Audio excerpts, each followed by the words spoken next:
একটা মহিলা পুরুষ মারা গেছে, তার অজু গোসল দিবেন রাসূলের নীতি ছাড়াই, এটা আমি চাইনি। আমি যেটুকু জানি তাতে আপনি একটা মরা মানুষকে নিয়ে যা করেন তার শতকরা 60% কথা রাসূলের সাথে মিল নেই। সেটা লাভ কি হলো? তা আমাদের দেশের লোক তো লাশকে চিৎ করে রাখে। তা আমি বলেছি জায়েজ নয়, প্রমাণ করেন দেখি। আমি তো বলেছি ডান কাতে রাখতে হবে গোটাটাই, হাত পাশে রাখতে হবে, হাত বুকের উপরে নয়।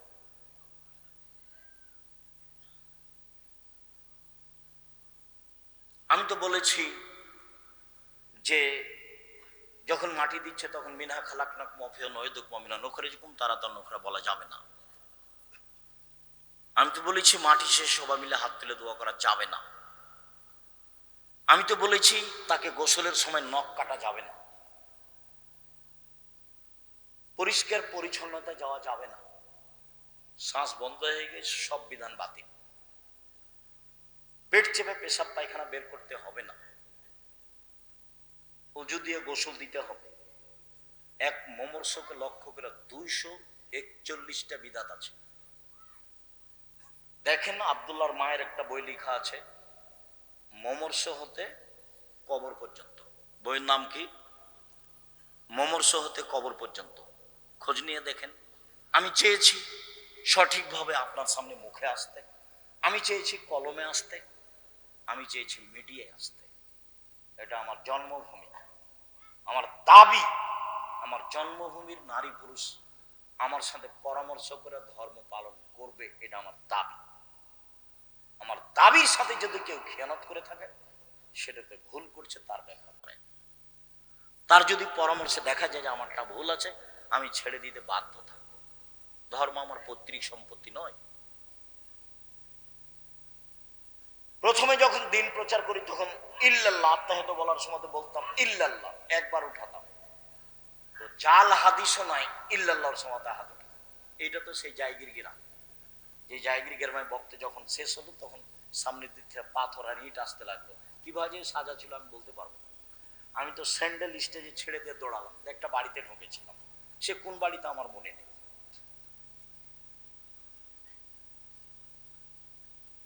আমি অপরাধ করিনি, আজও অপরাধ করছি না।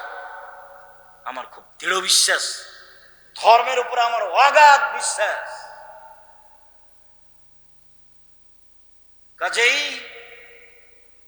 আপনি আমার দিনী বোন, আপনি আমার দিনী ভাই, উপেক্ষা করে বিদ্বেষ ভাবাপন্ন নিয়ে কিছু বলবেন, ফল হবে না, ফল খারাপ হবে।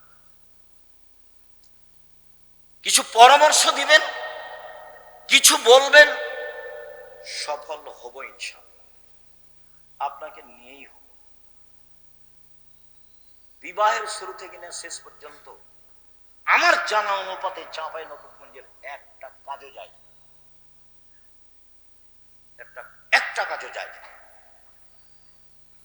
আমার খুব দিনের মতো মনে আছে, রমজান মৌলবী বিবাহ পড়ানোর পরে দেবীনগরে বলছে উঠো 2 রাকাত সালাত আদায় করো, উঠো সালাম দিয়ে 2 রাকাত সালাত আদায় করো। আমার চোখের সামনে এটা ঘটে, উঠে বলছে আপনাদেরকে অলিমার দাওয়াত। আরে বাবা, অলিমা তো বাসরাতের পরে। অলিমা কখন? বাসরাতের পরে। এখানে কেন অলিমা? এখানে তো বিবাহ পড়ানোর পরে দোয়া আছে, বারাকাল্লাহু লাকা ওয়া আলাইকা ওয়া জামা বাইনাকুম, এটা আল্লাহ রাসূল বলেছেন। আপনি খালি জোর করে ঠেলা মারলেই হবে? একে নির্বাচন, একে মিছিল, জোর করে একটা কিছু করলে হবে? নাম ধর্ম। আপনি না মানলে কি হবে? যে ধর্মে 1 গ্লাস পানি পান করলে কয়টা বিধান লাগে? 5টা। খুব ভালো করে মনে রাখতে হবে, সেই বিধানের কোনো অংশ মনের ইচ্ছাই চলে না। সেই ধর্মের কোনো অংশ মনের ইচ্ছাই চলে না। আপনি মহিলা মানুষ সালাতকে নিয়ে, নামাজকে নিয়ে যত কথা বলেছেন প্রায় ঠিক। কোরআন তেলাওয়াতের এই সূরা পড়লে এই হয়, আয়াত পড়লে এই হয়, বহু সব মিথ্যা। অল্প কয়েকটা জিনিস, সূরা ইখলাসে থাকেন 3 বার পড়লে 1 বার কোরআন মাজিদ পড়ার সমান নেকি হবে। আয়াতুল কুরসি পড়তে বলে, সূরা বাকারার শেষ 2 আয়াত পড়তে বলে,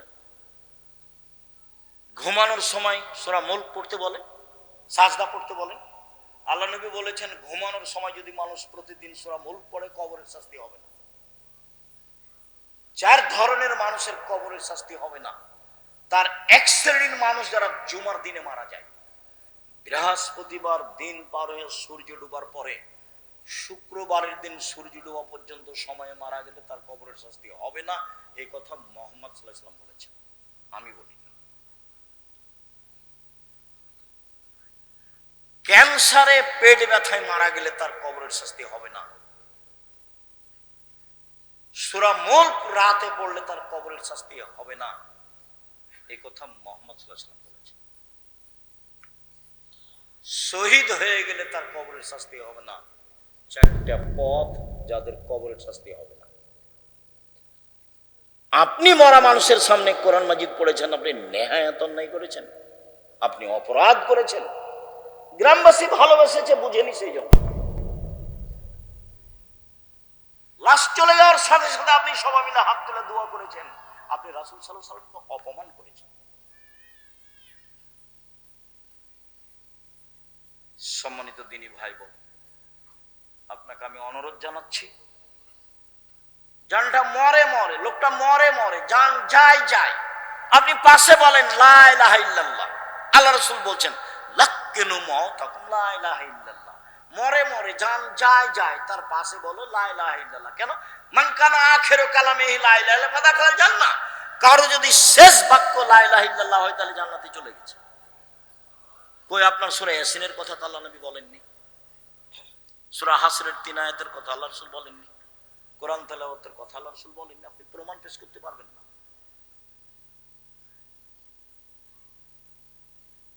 সম্মানিত দিনী ভাই বোন, সদাচরণ, আল্লাযীনা ইনফিকুনা ফিস সাররাই ওয়াজ যাররাই ওয়াল কাযিমিনাল গায়জ ওয়াল আফিনা আনিন নাস। 3টা গুণ আছে যার সে জান্নাতে যাবে। এক, ধনী মানুষ হলেও দান করে, 1000 লাখ টাকা করে। গরিব মানুষ হলেও দান করে, 10 টাকা করে। সচ্ছল অসচ্ছল অবস্থায় দান করে যে সে জান্নাতে যাবে। 1। 2, অল কাযিমিনাল গায়জ, রাগকে দমন করতে পারে যে সে জান্নাতে যাবে। আল্লাহ বলছেন এই কথা, আমি বলি। রাগ দিয়ে জীবনে কোনো কাজ নিতে হবে না, কোনো কাজ। লবণ বেশি হয়ে গেছে বউকে, তখন গালি দেওয়া হবে না, তখন মারা হবে। আর আমার দিনী বন্ধুদেরকে বলছে, কথা বলছো না, চুপ থাকো। আপনাদের আমি বলছি, জীবনে 2টা কাজ করবেন না। একটা অভিমান, এটা করবেন না। আর একটা প্রতিবাদ, এটা করবেন না। প্রতিবাদ কি?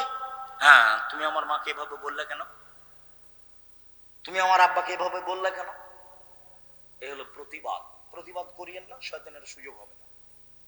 অভিমান, অভিমান কি জিনিস? কই ঈদের দিনে তো তুমি একটা নতুন কাপড় কিনলে না, কই তুমি তো আমাকে একদিন নিয়ে যেতে চেয়েছিলে ঢাকা শহর দেখাতে, তো নিয়ে গেলে না তো। এর নাম অভিমান। অভিমান যদি করেন তখন শয়তান বলবে, না পূরণ হলে শয়তান বলবে, এই দেখলি তোর স্বামী তোর অভিমান পূর্ণ করে না, আর আগেরটা করেনি, এখনো করেনি, কোনোদিনই করেনি। শয়তান খালি বলবে কোনোদিন করে না। তখন আপনি বলবেন হ্যাঁ ঠিকই তো, হ্যাঁ ঠিকই তো। সকালবেলাতে তখন আপনি বলবেন তোর ভাত খাবো না, তুই তালাক দিয়ে দে এক্ষুনি। তখন ওই খেপে গেছে, তালাক দিয়ে দে, তুই এক্ষুনি তালাক দিয়ে, তোর বাড়িতে থাকবো না, এক্ষুনি তালাক দিয়ে দে। ওও চাপে পড়েছে, যাক 1 তালাক 2 তালাক দে, 1000 তালাক দিলাম, যাক। যেমন তালাক দেওয়া শেষ হয়েছে তেমনি শয়তান চলে গেছে, আর নেই। যেমন শয়তান চলে গেছে, ওরে ইন্না লিল্লাহি ওয়া ইন্না ইলাইহি রাজিউন। এবার ছেলে যে 3টে আছে, 3টা ছেলে মেয়ে আছে। শয়তান কিন্তু এখন আর নেই, ওই পর্যন্ত ছিল। সামান্য ব্যাপারে স্বামী স্ত্রীর মধ্যে শয়তান একবারে হঠাৎ করে এমনিতে লাগিয়ে দিতে পারে। আর শয়তান মানে এত বড় খারাপ শয়তান, ও যে আল্লাহর কাছে এইভাবে অনুমতি চেয়ে নিয়েছে। কোনোদিন শুনেছেন কিনা একটু দেখেন, হয়তো শুনেছেন, হাজারো দিন মনে আছে কিনা।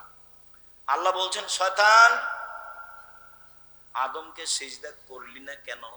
ও তো মাটির তৈরি, আমি তো আগুনের তৈরি। ও তো নিম্নমুখী, আমি তো ঊর্ধ্বমুখী, কেমনে সিজদা করি? তখন আল্লাহ বলছেন সর, সরে যা, সরে যা, রাজীব বিতাড়িত, সর এখান থেকে সর। তখনও বলছে ঠিক আছে সরে যাব, তবে আমার একটা কথা মানতে হবে। কি?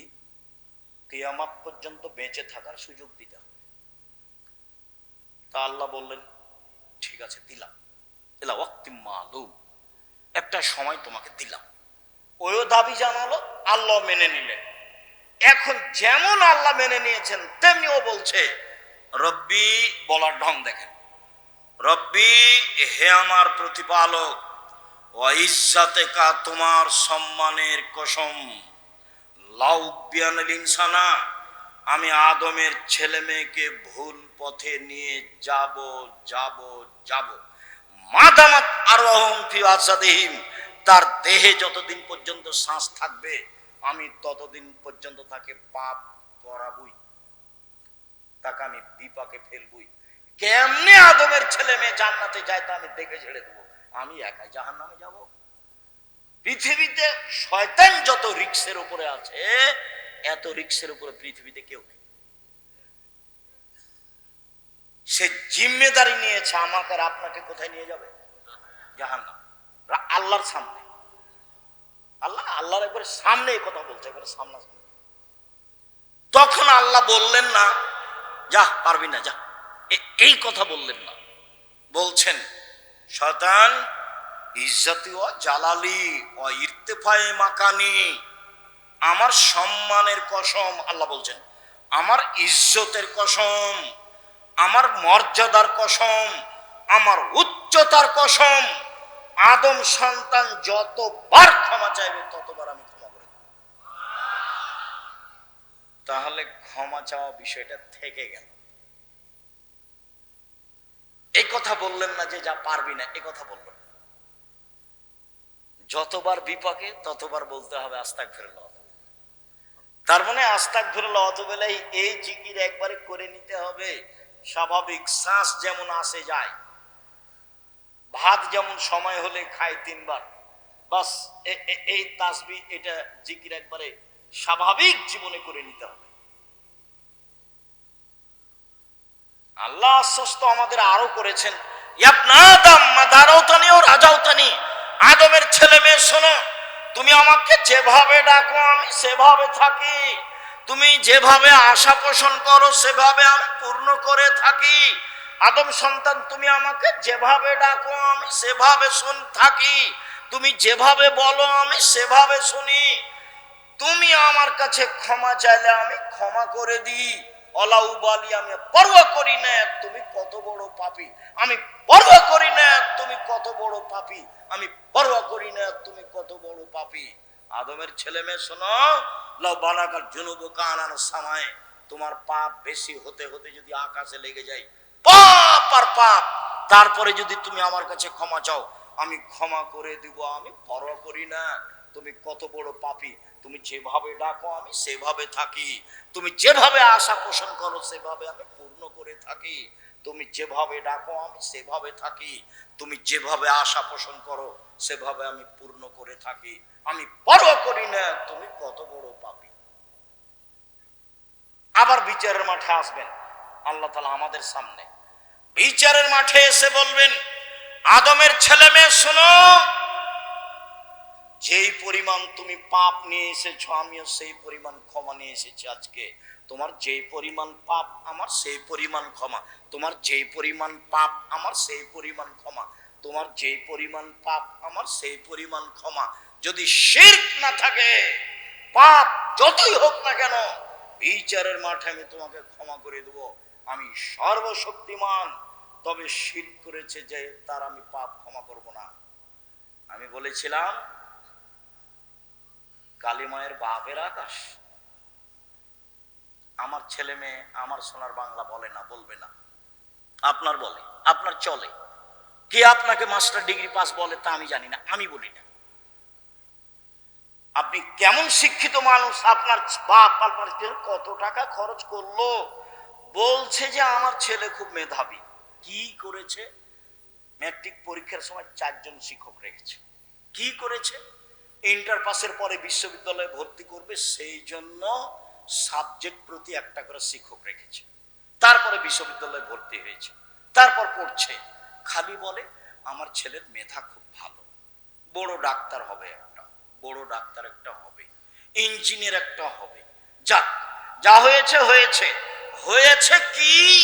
ও হয়েছে চোর। কিভাবে? ইঞ্জিনিয়ার হয়েছে, দায়িত্ব পেয়েছে, টাকা মেরে খেয়েছে। ব্যতিক্রম হতে পারে দুই একটা, সেটা ভিন্ন কথা। হয়েছে ডাক্তার, সেটা কি? যেই টাকা দিয়েছে যে কোম্পানি, সেই কোম্পানির ওষুধ লিখেছে।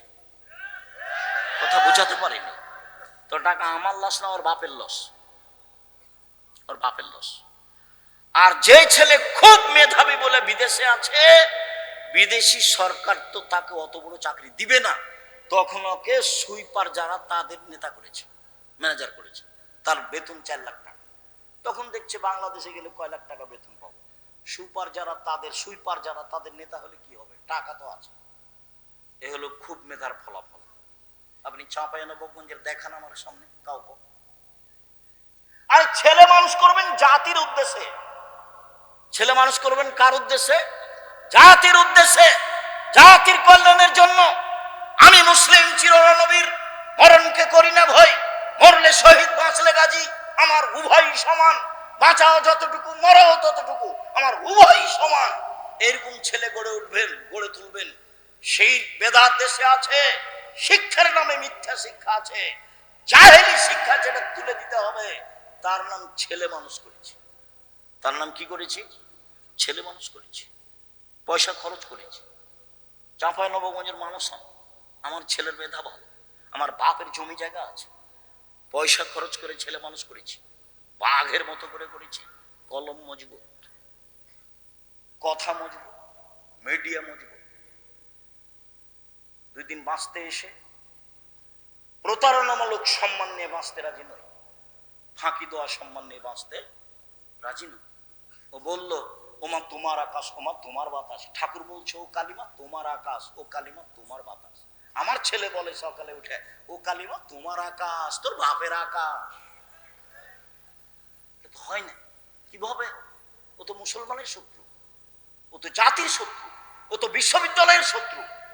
ও কি করে সম্মানী হতে পারে? আরে যেদিন বাংলাদেশের, ভারতের, পাকিস্তানের মুসলমানেরা ইংরেজদের হাতে বেইজ্জত হয়, ফাঁসি হয় মুসলমানের, সেদিনও লন্ডনে মুচ পাকায়। ইতিহাস ভুলে গেলে হবে? ইতিহাস এই 71 সাল থেকে নয়, ইতিহাস 1947 14 আগস্টে অন্তত যেতে হবে, অন্তত। তাহলে বোঝা যাবে কিছু। শেরে বাংলা কিছুই করলো না। সম্মানিত দিনী ভাই বোন, কষ্ট হয়, সেজন্য মধ্যে কথা চলে এসেছে, আপনি মনে কিছু নেবেন। 1, দান করেন, জান্নাত আছে। 2, রাগ দিয়ে কাজ নেবেন না, জান্নাত আছে। 3, মাফ করতে হবে। মামলা নেই, বিচার নেই, বিচার করব না। আমার ছেলেকে মেরেছে, মামলা করব না, যা হয়েছে হয়েছে, প্রতিশোধ নেই। 1, সচ্ছল দান, জান্নাত হবে ইনশাআল্লাহ। 2, রাগ দিয়ে কোনো কাজ নেই। 3, মাপ। ঠিক আছে, মাফ করলাম, ঠিক আছে মাফ করলাম। আমার ছেলেকে মেরেছে, ঠিক আছে মাফ করলাম। আমার দলের লোককে হত্যা করেছে, ঠিক আছে মাফ করলাম। আমার বউকে গালি দিয়েছে, কে আমার বউকে গালি দিল রে? এগুলো নয়। সম্মানিত দিনী ভাই বোন, চলেন এবার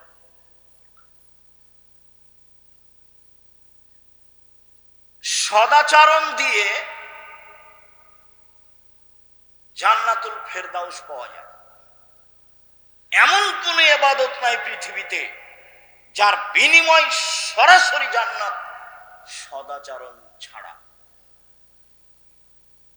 জান্নাতুল ফেরদাউস সবচেয়ে দামি জান্নাত। চলেন, আল্লাহ রাসূল বলেন, পৃথিবীর মানুষ শুনে রেখো, কেউ যদি তর্ক না করে, সত্য হলেও সত্য সত্য হলেও তর্ক করবে না। আব্দুর রাজ্জাক সাহেব এটা বলেছেন, আরে না এটা বলেছেন, আরে না এটা বলেছেন। আসসালামু আলাইকুম, গেলাম, আমি আপনার সাথে তর্ক করতে রাজি নই, আপনি থাকেন, আমি গেলাম। সত্য হলেও তর্ক ছেড়ে দেয় যে আমি মুহাম্মদ সাল্লাল্লাহু আলাইহি সাল্লাম তাকে জান্নাতে একটা ঘর নিয়ে দিব। দুই, তারাকাল কিজবা ওয়াইন কানা মাযহা, মজাক করে হলেও যে মিথ্যা বলে না, মজাক করেও মিথ্যা বলে না, বলে না যে আমি মুহাম্মদ সাল্লাল্লাহু আলাইহি সাল্লাম তাকে জান্নাতে একটা ঘর নিয়ে দিব। তিন, ওয়া আলাল জান্নাহ লিমান হাসানা খুলুকাহু, যে তার চাল চলনকে ভালো করলো আমি মুহাম্মদ সাল্লাল্লাহু আলাইহি সাল্লাম তাকে জান্নাতুল ফেরদাউস নিয়ে দেব। চাল চলন কি জিনিস? ভালো কথা, ভালো কর্মের নাম চাল চলন। একটা বৃদ্ধ মানুষ, আমাদের চাচাতো চাচা, আমার ভাইকে মেরেছে, তো এখনো এখানে এসেছে, আমি ছেড়ে বসে আছি, আমার মনটা খুব খারাপ। আসার সাথে সাথে বলছে, জি চাচা বসেন, চাচা আপনি বসেন, উঠে গিয়ে চাচা আপনি বসেন, ভেতর কিন্তু জ্বলছে। কেন? ও আমার ভাইকে মেরেছে, একটু আগে এক থাপ্পড় দিয়ে এসেছে। আপনি ওটা প্রকাশ করতে পাবেন না, আপনি বলেন চাচা আপনি বসেন। এর নাম সদাচার। ভাই ভাই গন্ডগোল হয়েছে, বড় ভাইয়ের কারণে গন্ডগোল হয়েছে। ছোট ভাই বড় ভাইয়ের হাত ধরে বলবে ভাই যা হয়েছে হয়েছে মাফ করে দেন। কে হাত ধরবে? ছোট ভাই। গন্ডগোল হয়েছে, যায় যায়, আরে মাস মাস কথা হয় না, যায় যায় কথা হয় না। আর এমনও আছে যে ওই বড় ভাইয়ের রাস্তাটা ও একটু ওইদিকে বাড়ি, এরই গলির ওপর দিয়ে যায়, তো বলছে তোকে কাঁটা দিয়ে ঘেরে দেবো, দিয়ে যেতে দেবো না, কাঁটা দিয়ে ঘেরে দিচ্ছে। তোবা করেন, এই নোংরা চরিত্র ভুলে যেতে হবে। প্রতিশোধ নিয়ে একদিন বাঁচতে রাজি নয়, একদিন বাঁচতে রাজি নয়। আমাকে বলছে দেবীনগরের চেয়ারম্যান, ও বেঞ্চের শেষে বসতো ছাত্র জীবন, ওকে আমি দেখতে পাচ্ছি। তো বলছে আব্দুর রাজ্জাক তোমাদের গ্রামে যে রাস্তা হবে, তো তোমাদের ব্যাপারে একটু কথা ছিল রাস্তাটা।